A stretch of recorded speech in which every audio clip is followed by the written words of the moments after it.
ഞാൻ ഏകദേശം ഒരു വർഷം മുന്നാണെന്ന് തോന്നുന്നു ഒരു night skin care routine video ഇട്ടിട്ടുണ്ടായിരുന്നു. അതിനുശേഷം അതിന്റെ അപ്ഡേറ്റ്സ് അറിയിക്കാമെന്ന് പറഞ്ഞു. പക്ഷേ ഞാൻ അപ്ഡേറ്റ്സ് ഒന്നും അറിയിച്ചില്ല, കാരണം എനിക്ക് അതിൽ നിന്ന് പ്രത്യേകിച്ച് ഒരു ചേഞ്ചസ് ഒന്നും തോന്നിയില്ല. അത് കഴിഞ്ഞിട്ട് ഞാൻ കുറേ പ്രോഡക്ട്സുകളൊക്കെ മാറ്റി ഇപ്പോൾ ഓരോ റുട്ടീൻ തന്നെ സ്റ്റിക്ക് ഓൺ ചെയ്തിരിക്കുകയാണ്. ആദ്യം തന്നെ ഫേസിലുള്ള മേക്കപ്പ് ഒരു ഓയിൽ ക്ലെൻസർ ഉപയോഗിക്കും. അതിനുശേഷം ഒരു ഫോം ബേസ്ഡ് ക്ലെൻസർ ഉപയോഗിച്ച് ക്ലീൻ ചെയ്യും. ആദ്യം തന്നെ ഒരു അണ്ടർ ഐ ക്രീമാണ്. ഞാൻ നൈറ്റ് ഡ്യൂട്ടി ചെയ്യുന്നുണ്ടെന്ന് ആരും അറിയാൻ പാടില്ല. And first up hyaluronic serum. എന്തുകൊണ്ടാണ് ഹൈലറോണിക് സെറം നൈറ്റിൽ ഉപയോഗിക്കുന്നത്? കാരണം നൈറ്റിൽ നിങ്ങളുടെ സ്കിൻ റിപ്പയറിംഗ് മോഡിലാണ്. അതുകൊണ്ട് നിങ്ങളുടെ സ്കിന്നിന് കൂടുതൽ ഹൈഡ്രേഷൻ ആവശ്യമാണ്. അത് കഴിഞ്ഞിട്ട് ഞാൻ 2 times a week ചെയ്യുന്ന ഒരു സ്റ്റെപ്പാണ്. ഒന്നെങ്കിൽ റെറ്റിനോൾ ഇല്ലെങ്കിൽ സാലിസിലിക് ആസിഡ്. അപ്പോൾ ഇന്ന് സാലിസിലിക് ആസിഡ് തേക്കേണ്ട ദിവസം. ഇത് രണ്ടും ഒരുമിച്ച് ഉപയോഗിക്കാൻ പാടില്ലത്രേ, കാരണം ഇത് രണ്ട് സ്കിൻ എക്സ്ഫോളിയേറ്റർ ആണ്. ഇതൊരു സൂത്തനിങ് ക്രീമാണ്. ഇതിന്റെ ഫസ്റ്റ് ട്രൈ ആണ്, പക്ഷെ അടിപൊളി പ്രൊഡക്റ്റ് ആണ്. കണ്ടില്ലേ, ഓൾമോസ്റ്റ് തീരാറായിട്ട്. ഇതങ്ങ് തേച്ച് ചെയ്യുമ്പോണ്ടല്ലോ നമ്മുടെ ഫേസ് നല്ല വാട്ടർ പോലെ ഇങ്ങനെ ഒഴുകുന്ന പോലെ തോന്നും. ഇതൊക്കെ കാണുമ്പോൾ ചില ആൾക്കാർ പറയും, ഇതൊക്കെ ഞങ്ങളെ കാണിക്കേണ്ട ആവശ്യമുണ്ടോ? ചില ബോയ്സ് ഒക്കെ ഓർക്കും, നമുക്കിതൊന്നും ചെയ്യേണ്ട ആവശ്യമില്ലെന്നോ. ഇതൊന്നും അത്ര മാൻഡേറ്ററി ഒന്നുമല്ല. നമ്മുടെ സ്കിൻ കെയർ ഹൈജീൻ്റെ ഒക്കെ ഒരു ഭാഗമാണ്. ചെയ്യുന്നവർക്ക് ചെയ്യാം, ചെയ്യേണ്ടവർക്ക് ചെയ്യേണ്ട. ഇതിപ്പോ എന്താ പറയാ, എൻ്റെ ഒരു അഡിക്ഷൻ ആയിട്ടുണ്ട്. ചില സമയത്തൊക്കെ ടയേർഡായിട്ട് ഉറങ്ങിപ്പോയി കഴിഞ്ഞാലും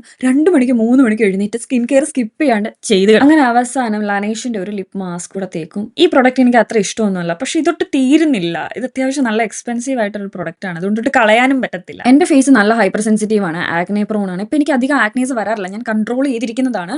അപ്പൊ ആഗ്നീസ് വരുന്ന സമയത്ത് ഞാൻ ഒരു പിമ്പിൾ പാച്ച് ഉപയോഗിക്കും. അതുപോലെ ആഗ്നെ സ്പോട്ട് മാറാനായിട്ട് ഞാൻ ബെൻസൈൽ പെറോക്സൈഡ് ആണ് ഉപയോഗിക്കുന്നത് വിത്ത് ഡോക്ടർ. ഞാൻ ഒരു പ്രൊഡക്ട്സും ഏത് ബ്രാൻഡിന്റെ ആണെന്നൊന്നും കാണിച്ചിട്ടില്ല, കാരണം എനിക്ക് വർക്ക് ചെയ്യുന്ന പ്രൊഡക്ട്സ് നിങ്ങൾക്ക് വർക്ക് ആവണം എന്നില്ല. First of all you have to assess your skin. എന്റെ സ്കിന്നിന്റെ ഡെർമറ്റോളജിസ്റ്റും കോസ്മെറ്റോളജിസ്റ്റും എല്ലാം ഞാൻ തന്നെയാണ്. നിങ്ങളുടെ സ്കിന്ന് നിങ്ങൾക്കല്ലാതെ വേറെ ആർക്കും നല്ലപോലെ അറിയാവുന്ന. അപ്പൊ ശരി.